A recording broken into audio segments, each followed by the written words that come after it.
not appeared here. Whenever I see in my chat box, I can't see that you are added or not. Only one person is showing that यहाँ पे है। सो यहां तक की बात clear हो गई अपने को। अब अपन आगे चलते हैं। देखो ये बहुत इंपॉर्टेंट चीज है। ओरल एग्जामिनेशन किया, कंप्लेंट पे किसके एग्जामिन करने की जरूरत होती है? रिटर्न में। यदि रिटर्न में चीज है तो उनका ओरल एग्जामिनेशन करने की जरूरत नहीं होती। ये तीन कंडीशन हम लोगों ने देखी। तीन कंडीशन क्या क्या देखी? पहली कंडीशन हम लोगों ने देखी ये वाली कि पब्लिक सर्वेंट ने कंप्लेंट करी है। फिर मेक ओवर वाली देखी और ट्रांसफर वाली देखी। तो तीन देख ली। तो हम लोग इसको बोलते हैं पीटीएम। पीएमटी बोल दो, है ना? पीएमटी यदि बोलते क्या?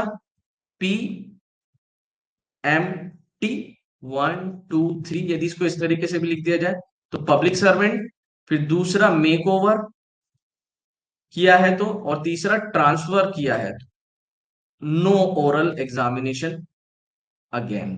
No oral examination. ठीक है?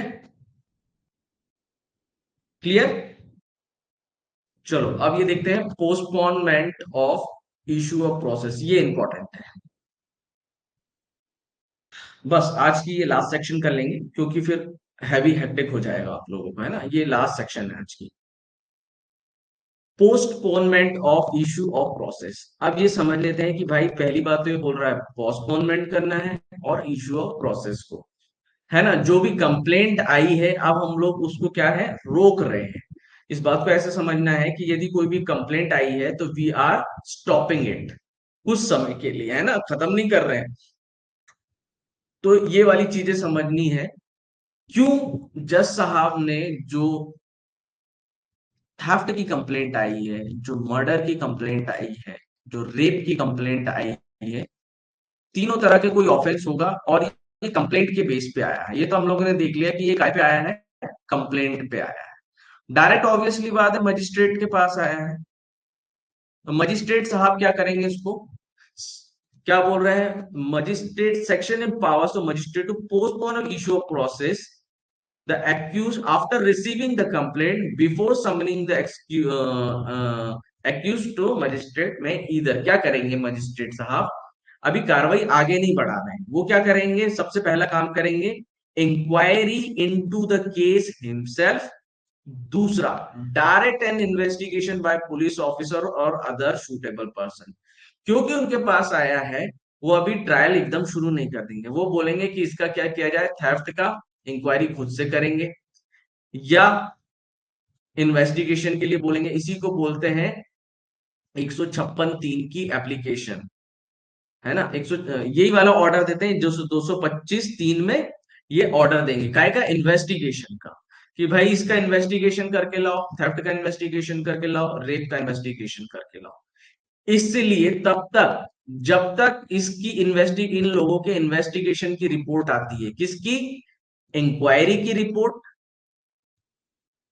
और इन्वेस्टिगेशन की रिपोर्ट आती है ना, by police officer and any suitable person to decide. क्या डिसाइड करेंगे?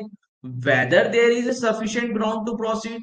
सबसे पहले तो ये चेक करेंगे चोरी की गई है कि नहीं, मर्डर किया गया है कि नहीं, रेप किया गया है कि नहीं। ऑब्वियस सी बात है, इन्वेस्टिगेशन। तो जज साहब को भी बिना इन्वेस्टिगेशन के, इंक्वायरी के तो कोई काम कर ही नहीं सकते। तो जज साहब को भी क्या करवाना पड़ेगा? पहले चेक करवाना पड़ेगा to decide whether there are a sufficient ground to proceed और not. This provision prevent the premature harassment of accused by ensuring frivolous or unsupported complaints filtered before the proofs। ऐसा नहीं है कि आप जज साहब के पास सीधे चले गए और सारी कार्रवाई खटाखट होना शुरू हो जाएगी। वो भी किसी काम को करने से पहले, चोरी की गई है कि मर्डर किया गया है कि रेप किया गया है, उससे पहले वो पूरा ट्रायल शुरू करने से पहले ट्रायल का पोस्टपोनमेंट हो रहा है ना।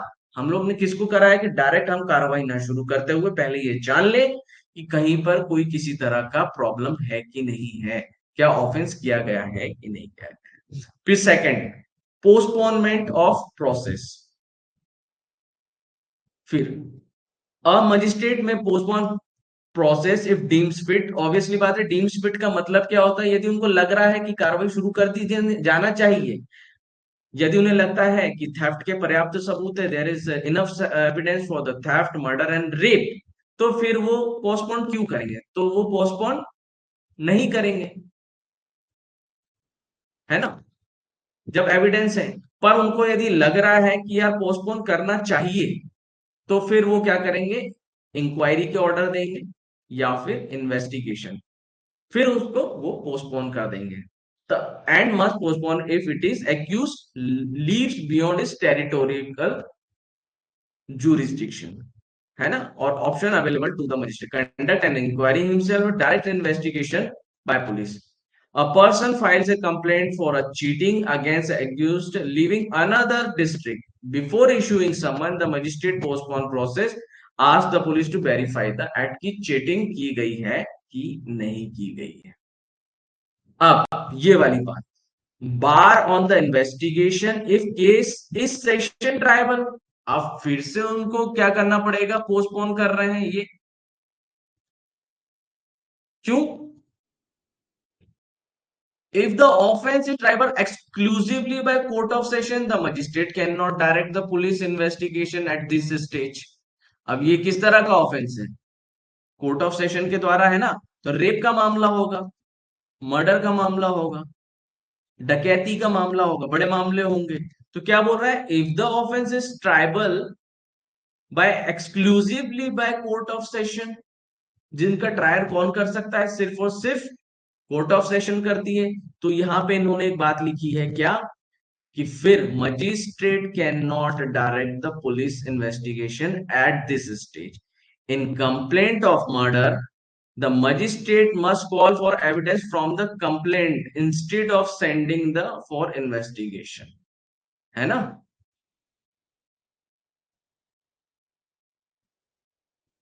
इन्वेस्टिगेशन के ऑर्डर नहीं दे सकता। अब नेक्स्ट प्रोविजो बी क्या बोल रहा है? Bar on investigation if oral examination is not done, ये देखते हैं। If the complainant is not made, if the complaint is not made by the court, the magistrate must first examine the complainant and witnesses under section 223 before ordering। अब देखो ये वाली ये बात ये बोल रहा है कि सबका ओरल एग्जामिनेशन होना चाहिए था, ओथ पर होना चाहिए था, पर वो किया ही नहीं गया पहले। तो क्या करेगा? If the complaint is not made by the court, court ने कंप्लेंट नहीं करी है अभी, the magistrate must first examine it. जैसे हम लोगों ने क्या किया था, मेक ओवर, मेक ओवर से नहीं आया है। दूसरा, ये कमिटल से नहीं आया है।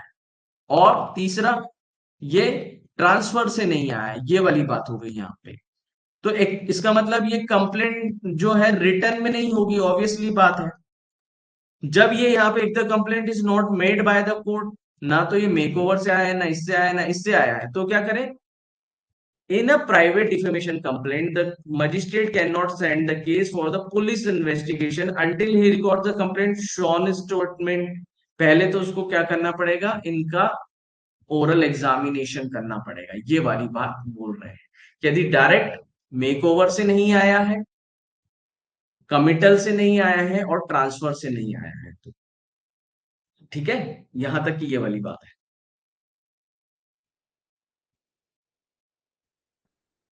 मेन मेन इंपॉर्टेंट चीजें हैं जो हम लोगों को समझना पड़ेगी। अब आते हैं अपन सेक्शन 2 पे। तो मतलब हम लोगों ने दो चीजें इसमें ऐसी पढ़ी कि कब मजिस्ट्रेट जो है इन्वेस्टिगेशन के ऑर्डर नहीं दे सकते हैं। वैसे तो हम लोगों ने देखा इन्वेस्टिगेशन के ऑर्डर दे देंगे, पर वो exclusively tribal by the session court है, तो फिर वो उसको क्या नहीं कर सकते? इन्वेस्टिगेशन के ऑर्डर नहीं दे सकते। और दूसरी चीज कि यदि उनका ओरल एग्जामिनेशन नहीं हुआ है, कब? क्योंकि वो रिटर्न कंप्लेंट में नहीं आए हैं, यानी मेक ओवर होके नहीं आए हैं या ट्रांसफर होके नहीं आए, क्योंकि रिटर्न में कोई चीज नहीं है, तो पहले उनको क्या करना पड़ेगा? उनका ओरल एग्जामिनेशन करना पड़ेगा। सो ये वाली चीज थी। अब subtraction inquiry by magistrate, the magistrate may take evidence of witness on oath. If the offence is session triable, the magistrate call upon the complaint to produce all witness examine on the oath, है ना। क्या बोला? कि यदि ये अब magistrate के पास में कोई एक आया, कौन आया? Session trial. The magistrate may take evidence witness on oath, ये वाली बात तो समझ में आ गई। क्या कर सकता है मजिस्ट्रेट? एविडेंस ले सकता है विटनेस के ओथ पर। But if the offence is tribal by the session trial, the magistrate call upon the complainant produce all the witness and examine on the. तो ये मामला ऐसा होगा कि रेप का मामला होगा, तो वो क्या करेगा? एविडेंस को सारे ले लेगा। अब रेप का ही मामला दे रखा है। In a rape complaint the magistrate requires the complainant to present all her witness for examination and oath before committing the case, है ना? कमिट करने से भी पहले, ये कमिट होगा ना, देखो वर्ड आया कमिट, कब करेगा? क्योंकि ये कंप्लेंट पे केस आया है, तो फिर क्या करेगा? पहले वो क्या करेगा? एग्जामिनेशन, एक तरह से इंक्वायरी कर रहा है कौन? मजिस्ट्रेट। वेदर, कमिट करने से पहले क्या कर रहा है? वेदर रेप इज कमिटेड और नॉट।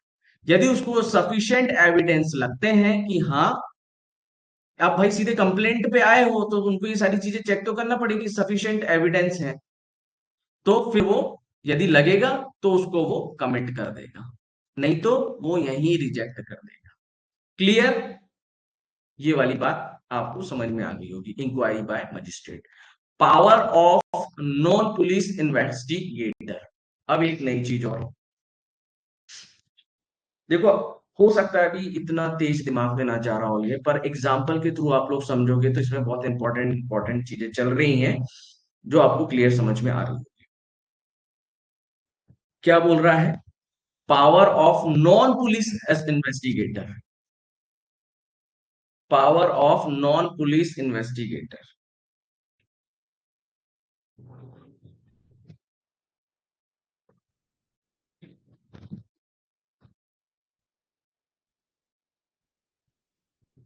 तुम्हारा कुछ भी शो नहीं हो रहा है इसमें।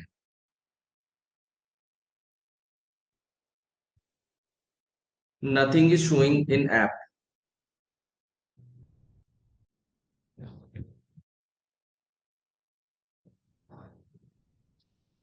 सो अब आते हैं अपन power of non police investigation.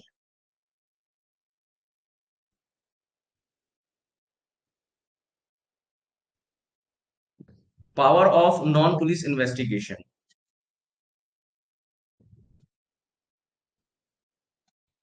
If the inquiry is made by some other than police officer, that person has power of officer in charge of a police station except the power to arrest without a warrant। अब ये किस बारे में बात कर रहे हैं अपन? ये कंप्लेंट केस है ना? एफआईआर वाला केस तो है नहीं। अब इसमें इंक्वायरी किसने करी है? ऑब्वियसली बात है, इसमें इंक्वायरी जो है is not committed by the police officer. Police officer ने इसमें इन्वेस्टिगेशन नहीं किया है। इसमें what the investigation has been done by the, एक पर्सन को अपॉइंट किया होगा उसने करी होगी। If a magistrate direct a revenue officer to investigate a land fraud case, that officer may collect the evidence and record the evidence like a police officer but can not arrest the person accused. ये थी पूरी की पूरी कहानी जो हम लोगों ने पढ़ी इसमें। ठीक है, कंप्लेंट क्या होती है, कंप्लेंट क्या होती है, ये आप लोगों को डेफिनेशन क्लॉज में हम लोगों ने कंप्लेंट के बारे में पढ़ लिया था। डेफिनेशन क्लॉज में ऑब्वियसली हम लोगों ने बात करी हुई है कि कंप्लेंट किसको की जाती है? कंप्लेंट मजिस्ट्रेट को की जाती है ना?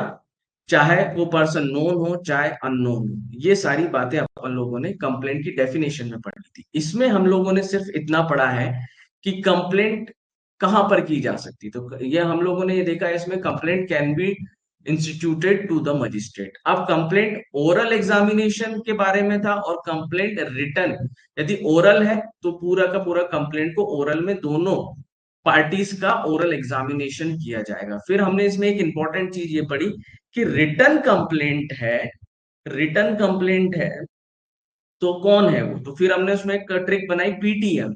तो पब्लिक सर्वेंट, या ट्रांसफर होके कोई केस आया है, या मेक ओवर होके केस आया है। तो ये तीनों ही कंडीशन में कंप्लेंट का कंप्लेनेंट और एक्यूज की क्या करने की जरूरत नहीं है, ओरल एग्जामिनेशन करने की जरूरत नहीं, क्योंकि ये सारी कार्रवाई ऑलरेडी रिटर्न में गई है। तो ये सारी बात हम लोगों ने इसमें पढ़ी। ठीक है। और सेशन कोड के बारे में हम लोगों ने पढ़ा, है ना। और ये sorry, main important section postponement of process, है ना।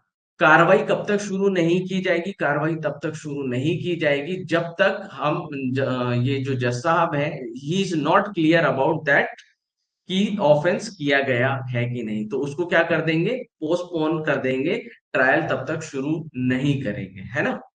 ये वाली बात करी गई है। तो ये था पूरा का पूरा जो सेक्शन था। This is all about section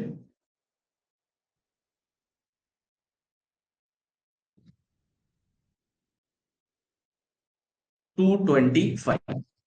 okay, ठीक है। तो अब कल इसका एक लास्ट।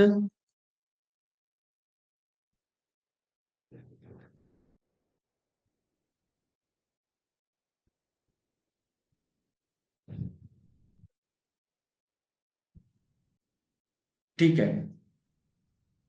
अब कहाँ पे तुमने लॉगिन किया, कहाँ पे लॉगिन नहीं किया, आईपैड से किया, एंड्रॉइड से किया, अब वॉट एवर द कंडीशन, अब ये प्रॉब्लम को तुम अपने लेवल पे सॉल्व करो, और नहीं हो रही हो तो फिर मुझसे बात करना, है ना। जो भी तुम्हारी कंडीशन है, जो भी प्रॉब्लम है ना। बाकी देखो, बाकी लोगों को प्रॉब्लम जाती तो फिर मैं इस बारे में कोई सॉल्यूशन ढूंढने की कोशिश करता।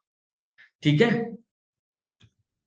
सो आज हम लोगों ने कंप्लेंट के बारे में पढ़ लिया। इसकी एक सेक्शन और रह गई है, dismissal of complaint. Dismissal of complaint में हम लोगों को कल, अब हम लोग देख लेंगे जब चैप्टर स्टार्ट करेंगे, कि भाई जज साहब कंप्लेंट को डिसमिस क्यों करेंगे। ये कंडीशन कल अब हम पढ़ेंगे, ठीक है, कि डिसमिसल ऑफ कंप्लेंट क्यों हुआ है।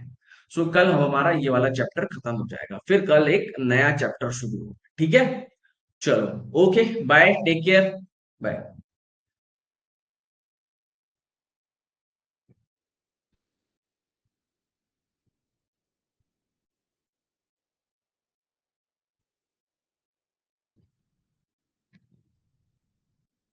ओके।